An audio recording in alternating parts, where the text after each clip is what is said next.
I'm Blake Hargreaves, and this is FutureStops.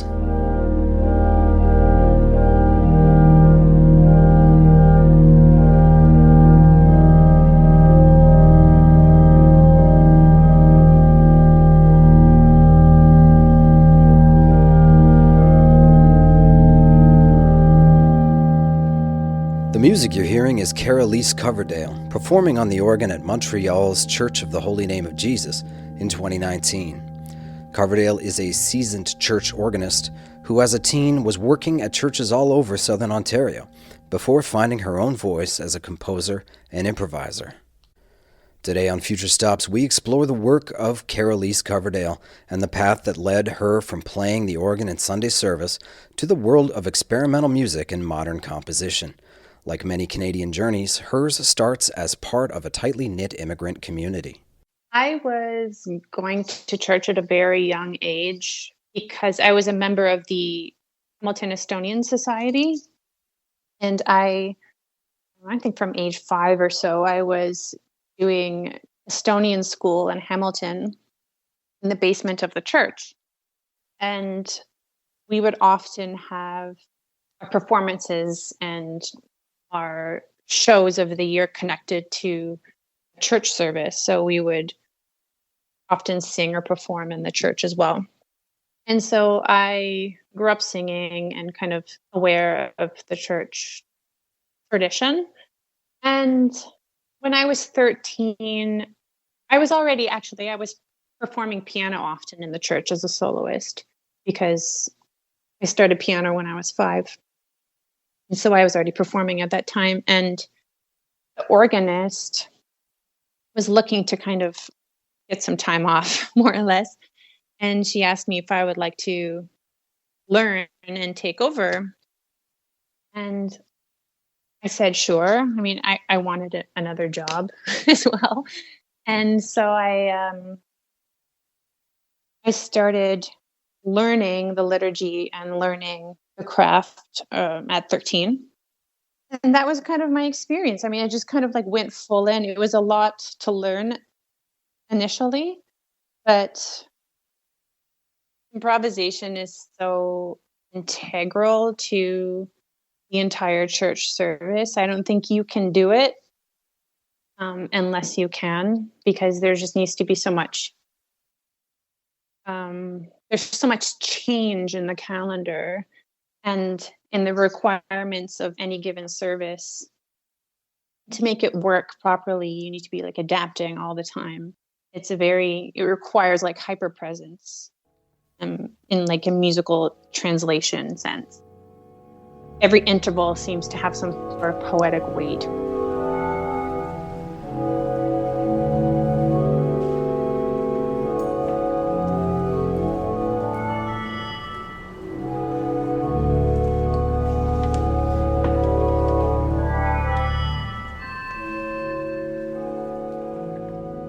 The performance tradition I grew up with was so formal and like high class. There was this obsession with high class that drove me insane. Like having to dress up for performance drove me nuts. I was doing a lot of competition when I was young, and I hated like having to wear like concert attire, and it was just like you have to buy into this aristocracy or something with it. I don't think this is the case as much anymore, but like there's a certain degree of like eliteness that accompanies classical music traditions that I never felt akin to. And I loved everything that was kind of challenging that. Searching for music that challenged the classical traditions of her conservatory education, Coverdale turned to Napster, the early online music sharing service where anyone with an internet connection could find virtually any music they wish. There was just a whole world that I had not been exposed to, and it was amazing. I mean, that period of it was like a period of pure like shock in a way of just like hearing things that were like so beyond my immediate grasp. It was a beautiful time, really. I think that first time, like hearing all that difference and learning there's more. Like I was just so Western canonized to a certain point that that exclusivity, like I just made created so much frustration in me over time that I wasn't even sure until several years later that it was frustration, like 10 years later after Napster, that I was like mad over certain things. Like I didn't even know what I was mad about, but like I never had any diverse role models. It was just like you can be Rachmaninoff and you can be Bach. Like there was no female role model, there's no female composers. There were like just Mozart being an asshole and like, that kind of stuff. So, yeah, Napster kind of helped. I think like it was like the first gateway into like a new guard, like a kind of a free world in a sense, like where you could find other voices and other ways of creating music that weren't so rigid. And it was just like a world of potential, really. I was very musically curious. I mean, of everything I came across, I tried to replicate. And of course, I didn't have the tools. And it wasn't taken seriously by any of my educators. I remember going to a computer store and seeing like super early computer software for like music production. And yeah, there's no way that was happening. It was just like, stick to your studies. And I'm like, guess I'll have to wait until I can do this on my own, It's just like at a certain point, like I felt like I was just held back by this like massive institution that was so heavy and reflected very little of me. I mean, a lot of the music is beautiful and I admire it and I love it, but to a degree was not reflecting myself. I was forming other people, other institutions, other belief systems. Yeah, so the impact was huge. I mean, immeasurable, really. The cumulative effect of all the music she absorbed through Napster and her ceaseless desire to hear something new results in a signature sound that is inclusive, far-reaching, and difficult to categorize. Coverdale uses the term saturationist to describe her approach. I often see it as a form of like color bleeding, allowing things to bleed together or meld together. And that's kind of like this commitment to new combinations in music and new combinations in composition and kind of this infatuation with the new. Most of my work has just been trying to create new things, and that's kind of like it's been a blessing and a curse to say that kind of that commitment to the newness. I mean, it's not that I don't greatly admire standards of Bach, but I just don't think that my skills are best inclined, or like I don't think I would be committing much if I was, playing those two books and recordings or stuff like that.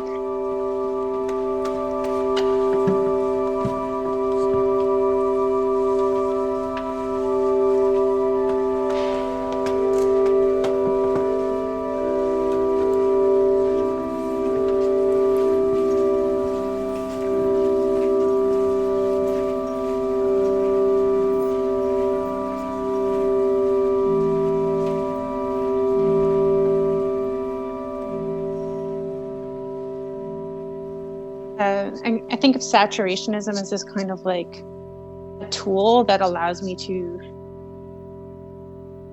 be artistically creative and thinking of new ways to think about sound and composition and like community and different contexts for new music and concert music and organ music and secular music, sacred music. And I'm not as interested in pure exclusivity. I'm interested in inclusivity and kind of like points of bleed rather than the points of border. Coverdale's compositional approach of integrating her many influences and musical experiences comes together in grand style on the 2017 album Grafts, widely acclaimed for its sublime qualities. Grafts was written 2016, I believe, when I was in Montreal. It was recorded entirely in my home studio. It's a very small room with no windows and had my upright piano in it, my Roland FP7, and I was doing a lot of computer work at the time. It's a special work because it came to be at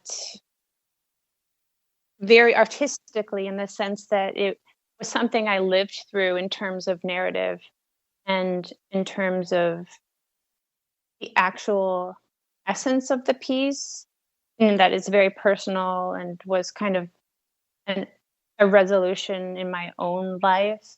So it was this cosmic point in time where I could articulate very humanistic ideas with a compositional process I'd been developing over 3 years or so. And it's difficult to replicate those points sometimes because it's just a point in the timeline that comes when 2 points emerge. And that's very much what Grafts was, like this meeting point of my compositional rigor at the time and a changing point in my life. And that's why the work just sounds so, it sounds like a commitment, or like a personal commitment to me. And I think that's why it resonated with so many people. It's a personal outpouring in ways. And I think that led to a resonant reception of it.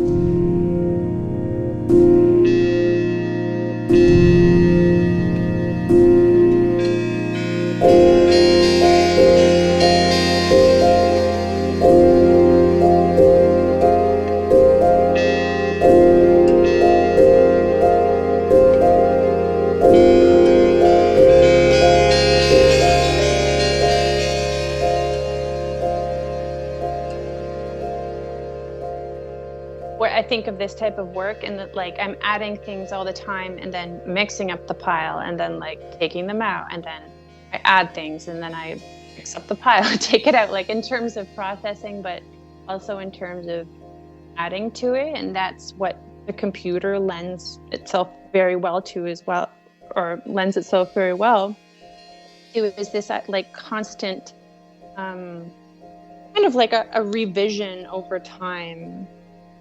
It's like a process of decay and life. I think of it more as like a garden that's been planted over time, and it's kind of a few seasons are in here for sure.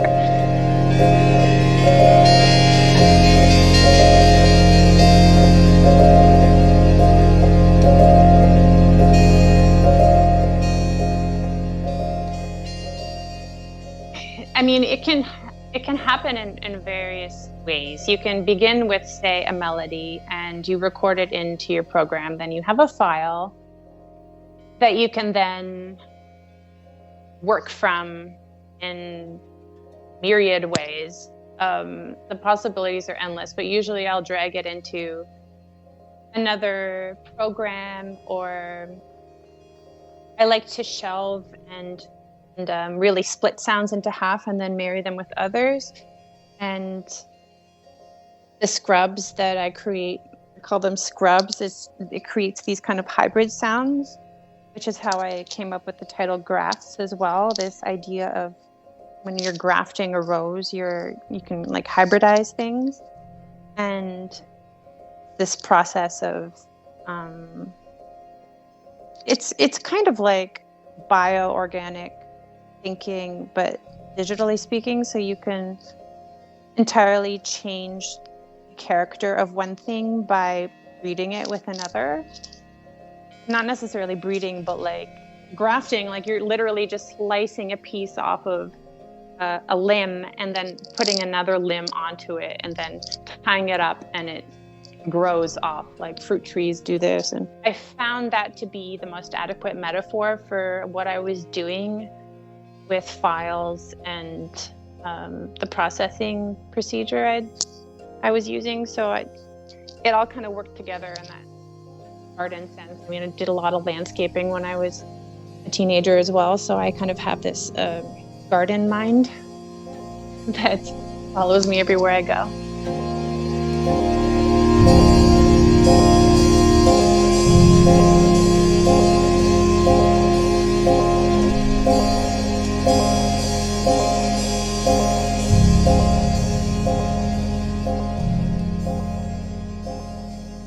With Graft, the program I was using is a 4-channel processor. So there are several parameters. I kind of think of it like SATB, like soprano, alto, tenor, bass. Usually when I use this particular processor, in that I can create 4 complementary voices. You can think of it as a fugue even, or like a canon if you'd like. And you can assemble them into the processor and then kind of continue to harmonize them by creating harmonic ratios in either pitch or tempo, which are also correlate. But you can kind of harmonize totalities, is what I was doing with Grafts. Is so you can have, say, 15 voices in your first voice. So you're grouping voices. This is going to get kind of technical here. But say you have 15 voices in the first voice, you can make that your root of the triad. And then you can have 15 voices in your second voice, which becomes, say, your minor third. And then another 15 voices in your fifth, your perfect fifth. And then you have 45 voices total, all harmonized to a minor triad. So it's this kind of a macro way of organizing tonalities. Does that make sense? I feel like I need to be drawing this on a board for it to really come out, but that's what I was doing with the processor at the time. What is a macro way of, can you expand on that? Sure. Like micro would be like a microtonality in this realm of language would be like a single pitch for your root note of a triad, a single pitch for your minor third, a single pitch for your perfect fifth. But when you zoom out, so you have a macro view, there's several more instances within each instance, which kind of seems like a dot from afar, but there's really actually a lot of stuff in that single pitch. So it's kind of like looking down on the Earth from space, and you see like North America, and you're like, okay, all of North America is going to be my root note. You kind of see what I'm saying? And then like all of Africa is going to be my minor third. And then you can like arrange those entire countries or continents as like pitch centers or as harmonic entities. So it's like you're moving around a lot of information, but in a very traditional sense of harmonic arrangement. And that's what the computer allows you to do, but it's like a static way of recomposing things. So it is kind of electroacoustic in process.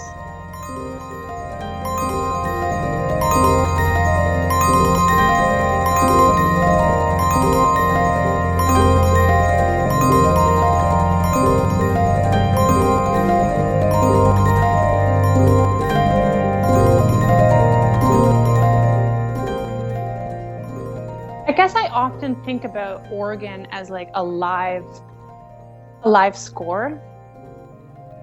And I often think of the computer in the same way, like in that you can set up such precise and artistic and interesting combinations, and then you just have to, like, it's all about setting up this architecture, an arrangement of sounds or an arrangement of variables, and then you just play those combinations. So in that sense, I think it's very similar to the organ. like the compositional process of grafts.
You're listening to the FutureStops podcast, an initiative of the Royal Canadian College of Organists. My name is Blake Hargreaves, and I'm your host as we explore the world of the 21st century organ. We just heard today's feature piece, an excerpt from Kara-Lis Coverdale's album, Grafts. The creation of this album coincided with a major change in Coverdale's life. Up until that point, from the age of 13, she was playing regular Sunday services as a church organist, sometimes for multiple congregations. So I began in Hamilton with a weekly service. And then when I began university, I was traveling back from London to do the weekly services. So my Sundays were completely occupied with different churches. I had Hamilton in the morning at 9 a.m. And then we would go to Kitchener-Waterloo. And then I would often do a service in London as well. So there was 3 different churches I was servicing at that time when I was 17 to 21. And then when I moved to Montreal, I started with St. John's in Montreal. And I was there for 4 or 5 years. And then when I started touring internationally, following Aftertouches in 2015, it was impossible to keep up the requirements of the weekly, physical requirement of being there. So I stopped at that point, and I was 27, I think, or 28 at the time. So it was a natural thing. I feel like I knew it was coming. I missed it a lot because it was abrupt and a little bit melancholy for me in the sense that I hadn't realized how rooting it was to have a place to go to and perform every Sunday, for that amount of time. It was like such a part of my musical practice on a very deep level. And I'd taken for granted the sense of ritual that accompanies the responsibilities of a church organist. It belongs to one congregation. Like, there's something so beautiful about that commitment, the weekly commitment. The pipe organ is very strongly associated with church music and classical performance repertoire. Playing this instrument early in one's musical life can develop strong associations with all things ecclesiastical. Listening to Kara-Lis Coverdale's music on the Grafts album and learning about the process in its creation of combining sounds suggests a link to the pipe organ's technical and musical capabilities in creating sound colors. Coverdale's upbringing in the Estonian school tradition of early musical education and performance could also be considered a catalyst for her incredible ability to be expressive with sound. Coverdale finds an international audience for her works for solo organ and tours consistently on the instrument in addition to performing her electronic works.